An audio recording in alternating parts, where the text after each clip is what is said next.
әйелі үнемі күйеуін қызғанып 102 каналына хабарласады екен. Әйелі жылап отыр.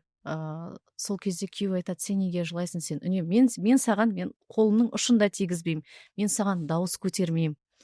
Бірақ сен неге мені үнемі звондап, үнемі 102-ге хабарласып, мен жауып тастайсың, сен маған бәрібір айналып келесің ғой, не себептен дейді.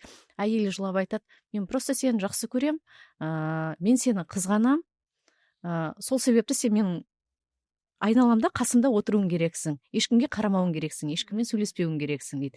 Мен телефонға хабарласқан кезде сен уақыт созбай бірден алуың керексің дейді.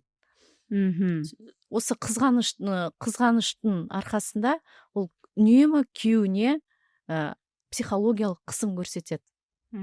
Күйеуі соңында жәбірленуші ретінде бізге келіп өзі арызданды.